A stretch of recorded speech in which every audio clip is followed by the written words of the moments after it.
Welcome to Gorilla's Friday Challenge, Week 7 with Gorilla Test Papers. This weekly series is designed to help you master all key topics in the SEAG specification. This week we will look at the topic of punctuation. Remember, punctuation is guaranteed to appear in 5 questions on the real SEAG exam, so mastering it is essential. This is the first question of the week. Let's take a look. The question asks, which group of words in the sentence below has a mistake in it?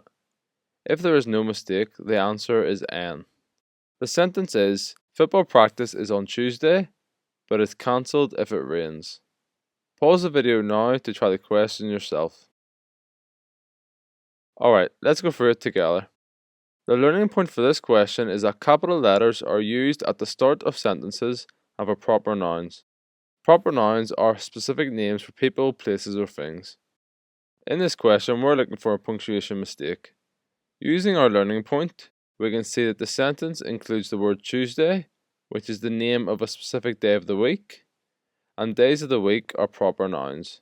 This means that they must always start with a capital. However, in this sentence, Tuesday is written with a lowercase t, which is incorrect. The correct version should be Tuesday with a capital T. So therefore, the mistake is in the part of the sentence that contains the word Tuesday. That means the correct answer is B. This is the next question of the week. The question also asks, which group of words in the sentence below has a mistake in it? If there is no mistake, the answer is N. The sentence is, after finishing school, Joseph read a book in the library. Pause the video now to try the question yourself. Alright, let's go through it together. The learning point for this question is that a full stop ends a sentence to show it's complete. It is also important to always check the end of each sentence for punctuation. In this sentence, we can see that the sentence is missing a full stop at the end, meaning this is where the mistake is. Remember, punctuation should always be placed at the end of a sentence to mark its completion. So therefore, the mistake is that this sentence is missing a full stop at the end. That means our correct answer is D. This is the third question of the week. The question asks, which group of words in the sentence below has a mistake in it? If there is no mistake, the answer is N. The sentence is, after eating her lunch, Sarah went to the park with her dog. Pause the video now to try the question yourself.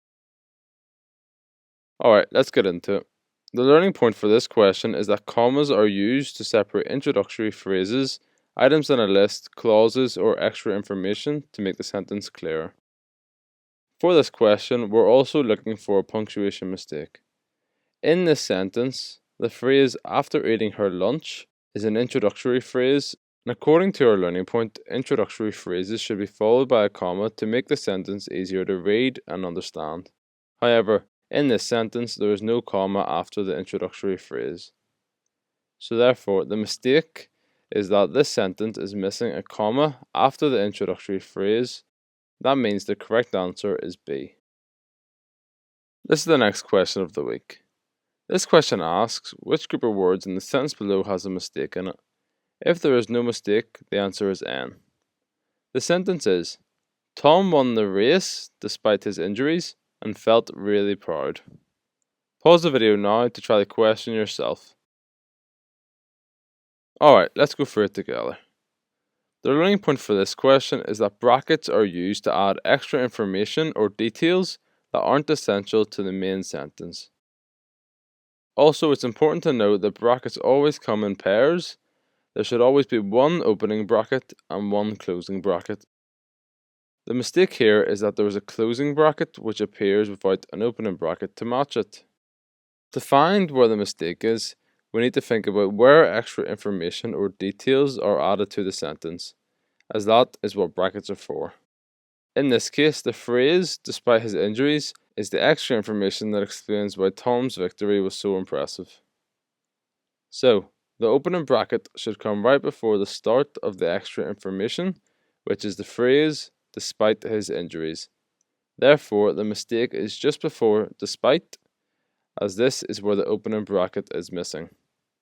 That means the correct answer is B. This is the last question of the week. The question asks, which group of words in the sentence below has a mistake in it? If there is no mistake, the answer is N. The sentence is, she packed 2 things for the trip, a map and some snacks. Pause the video now to try the question yourself. Alright, let's get into it. The learning point for this question is that a semicolon connects 2 related ideas or independent clauses, while a colon introduces a list or further details. Now let's find the punctuation mistake. In this sentence, we see a semicolon before a list, which is a map and some snacks.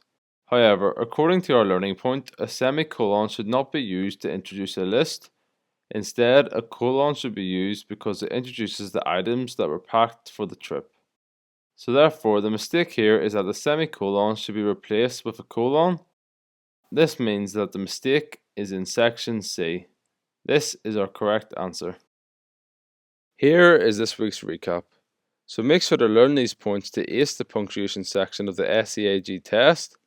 This week we only covered half of the punctuation specification, so stay tuned to learn about the rest. Pause the video here if you'd like to take a closer look at these points. Congratulations, you have now completed this week of Gorilla's Friday Challenge by Gorilla Test Papers.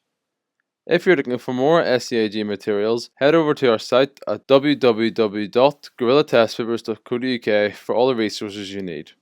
Don't forget to like this video and let us know how you did in the comments. We'd love to hear your score and any thoughts you have about the series. See you next week for another session of Gorilla's Friday Challenge.